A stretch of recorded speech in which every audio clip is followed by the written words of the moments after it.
Hi everyone, it's Jay here again and welcome back to my channel. For today's video, I just wanted to share my thoughts and personal experience on a hot topic that's circulating around the internationally educated nursing community here in the UK. I will also be sharing how I managed to overcome this challenge, and hopefully you can learn something from it and use some of it to help yourself. In the past few weeks, international nurses have been sharing online their experience of feeling sad or even being clinically depressed since autumn started here in the UK. Some even said that they want to quit and just go home, and these posts have been met with varying opinions. Some commenters have been positively empathetic, whilst others were very critical, even telling the person not to come to work abroad if they are weak. I think the latter comment is very rude, very childish, and for it to come from someone who is actually another international nurse who I'm sure experienced it on their first year as well, it is very pretentious and it's a very sad sight to see. So we nurses should actually be helping each other rather than pulling each other down. First and foremost, if this is your first year here in the UK and you are feeling down and feeling homesick, I just want to let you know that that is completely normal. You are not alone. Everyone who has worked abroad for the first time, especially if they do not have family members in that country, goes through this initial period of sadness. This feeling is especially stronger during the autumn and winter months when it's cold and the days are shorter. And if you are in the UK, even the days are grey and gloomy. So let me tell you a little bit about my own experience. I arrived here in the UK January 2015, right in the middle of winter. And the first few weeks were actually alright, to be honest. I still had that initial excitement of being finally here in UK. It's a new environment, and it is the start of me making my dreams come true. We came together as a group of 12 from the same agency, and we were put in a hospital accommodation. So the first few weeks were for training and university days, and during the weekends we were free, so we would go as a group sightseeing. So we saw Big Ben, went to Tower Bridge, Chinatown, Oxford Street, so all of those famous and iconic London landmarks. So we would have dinners together in our communal kitchen where we share our food, and at the same time be sharing our own stories, our new experiences, any funny moments that we've had so far. So these were actually our happy days, even in the middle of winter. However, when training finished and we started working in the wards, we were actually always tired and preferred to stay in our rooms and just have a rest and even eat inside our own rooms at that time. So we saw each other less frequently, and we would just be cooped up in our small box rooms in the accommodation. And then it started. I started waking up in the middle of the night, waking up in tears. Sometimes I would remember if I've had a bad dream. On other times, I would just be sleeping, then I'd wake up with tears running down my face, and I don't even know why. So there's just that feeling of sadness, and I wasn't very sure why, what was the main reason. Because of these episodes, my sleeping pattern was disturbed, and I would wake up feeling like I didn't sleep at all, if you know what I mean. Sometimes I would just be sitting on my bed, staring blankly at the wall and be asking myself, did I make the right decision? Should I have stayed in the Philippines? Would that have been better? What made this worse was that our group had broken into smaller groups depending on proximity and also on our interests, and some just preferred to be alone. So this period of sadness went on for several months, and I would try a lot of different things to fill up my time in order to avoid feeling this sadness. Thankfully, seasons do change, and it was so much better during spring and summertime, but then it would all come back in the autumn. This cycle repeated itself for 3 years continuously, and even though I really can't say it's gone away fully, but I have learned how to deal with it. And here I am now, 7 years here in the UK. I am the living proof that yes, you can overcome that challenge. It is all part of the normal process of going abroad and working away from your family. So please do not give up. Things will definitely get better.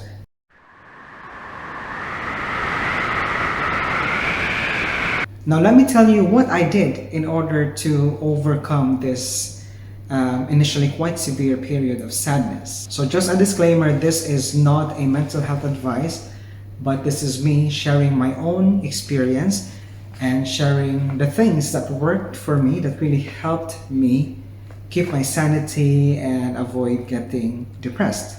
One of the first things that I did which helped me avoid sadness is learning to cook. Well, it actually came as a necessity because obviously I have to eat, right?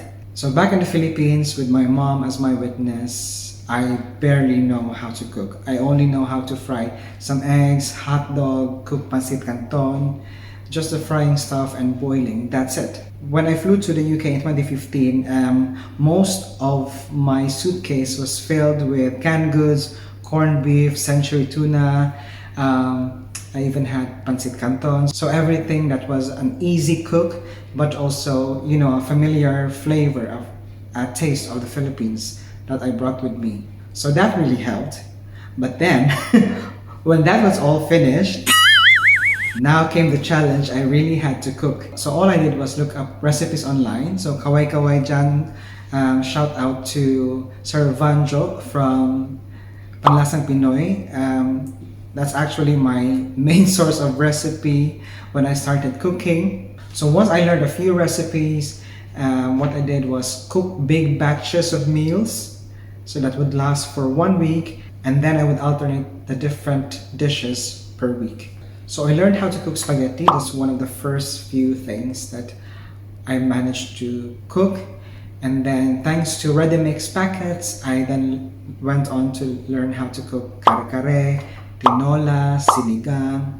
So this made me busy, but more importantly, it gave me a sense of satisfaction of actually learning something new and mastering these different dishes. In fact, when I went back for holiday in Cebu, I actually cooked almost every day and was very keen to cook all the different dishes I've learned and, you know, show off to my mom and let my grandparents, my cousins, even my uncles and aunties taste my cooking. The next thing that helped, which is actually quite simple, is listening to music. Silence is a double-edged sword. It is very good if you are meditating or reflecting, but it can also be so deafening, and that silence can sometimes suck up the joy from you. So it was really important for me to have that music on. So according to research, listening to music actually increases the release of your serotonin and your endorphins, or your happy hormones, and this then improves your mood. So whatever I was doing, whether I was washing the dishes or doing laundry or cleaning up my room or just sitting in my bed, then I would have music on so that I wouldn't hear that very sad silence. I tend to play praise and worship songs in the morning. At lunchtime, I would then play a bit of pop music, also OPM, a bit of Moira, Ben and Ben, and then in the evening, it would be love songs to sort of calm me down, relax, so I can have a nice sleep. So even at present, I would sometimes play dance music as well, and just dance to it. Nobody's around. I'm gonna dance crazy like Christina Yang and Meredith Grey on Grey's Anatomy. My hospital, or my trust, is located very close to a very nice public park called Waterloo Park. So on my days off, even if it's quite cold, I would do my best to actually go there. At first, I would just go for a walk, look at the trees, squirrels. That was my first time to see a squirrel actually in Waterloo Park. Then as my tolerance to cold improved and my energy levels went up because I kept on going out, I would then proceed to doing jogging around the park, and not only did that improve my mood, that also helped me maintain my weight. We all know that exercise actually also helps release endorphins, our happy hormones, so you're feeling so much better, and with exercise they last longer. It doesn't have to be jogging or running. You can start off by just having a light walk, looking at flowers, looking at trees, squirrels, ducks in the park, or maybe feeding the ducks in the park, something like that. You never know, in one of your walks you might find your future husband or future wife.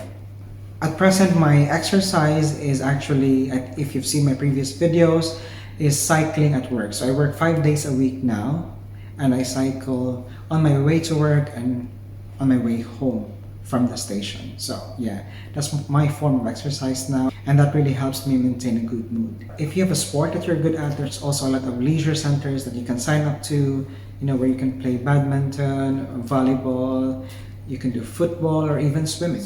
So to be honest with you guys, I was born an introvert. So that means I'm usually comfortable with being alone. But when you come to work abroad, it's totally a different ballgame. You definitely need some form of interaction with other people. It doesn't have to be every day, of course, but at regular intervals. So whenever someone invited me for a birthday party or any other celebration, I would always do my best to go there. Even if I don't talk too much during these occasions, I know there are a lot of people who will be very talkative and share a lot of their experiences in the ward, new people that they've met, and I would actually enjoy listening to these stories and laughing along with them. And if and when they do ask me about my own experience, then I would also be happy to share.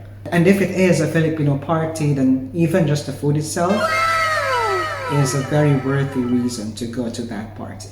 At the end of these parties, I always end up enjoying the whole experience, and I go home feeling very warm and happy. The next thing, which comes naturally to some people, but maybe not to some, is making friends. I know with a new environment, a different culture, it might be initially hard to do that. When you come in big groups, you should be able to find those people who share the same priorities, same values, same attitudes as you. And when you find those people, make sure you keep those friendships. When you are feeling sad, let them know. Maybe they're also feeling sad, so then you can help each other. Even just expressing yourself really decreases your emotional load. So when we moved to the countryside, this was just last year, I really felt isolated and lonely in the first few months, especially when everyone else was working and I was just alone at home. I told my friend about it, and she suggested that we go out to a nearby park, which had a very big lake as well. And yeah, we had a good time, and it really helped. And a few months later, she had a different set of challenges, and I did my best to support her. So it should be a two-way street, it should be a give and take situation. Currently, I have this small inner circle of friends who I know would listen to me, and I would be able to express my feelings and any problems with all honesty, and I know they wouldn't judge me. If you manage to find a partner or a lover, then that would really help as well in terms of emotional support. So the sixth intervention will involve a lot of spending. But if this is what it takes to improve your mental health, then definitely do it. And I am talking about traveling. Countless books and movies have shown us how traveling can make you happy and even change your point of view in life. And I, for one, can attest that that is definitely true. Seeing beautiful places and experiencing different cultures made me realize, how small I am and how big the world is. There's so much more to see.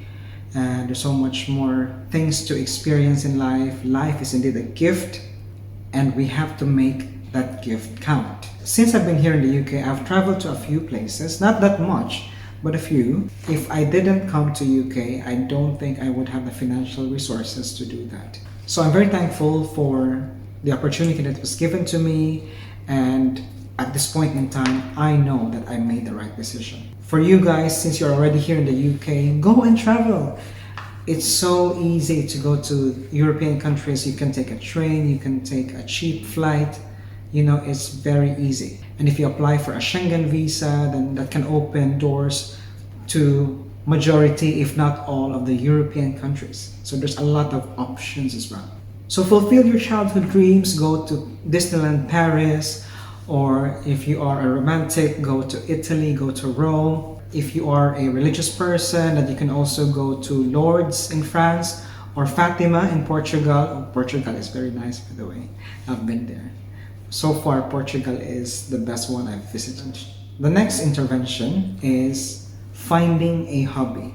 And I do not mean watching Netflix or Prime Video or any other series or movie subscription service, okay? Find something that actually requires you to move or do something physical if possible. It can be a sport like badminton or artsy stuff like painting or photography. Reading novels, okay, so this one you're not actually physically exerting, but you get lost into this imaginary world that is in the book. You get to, know the characters' thoughts, their feelings, and you get excited. So basically, it distracts you from the external world. Or you can do knitting like the Olympic diver Tom Daley. By the way, if you love books and you are here in the UK, signing up to a library and borrowing books is completely free. That's part of the things you pay for with your tax.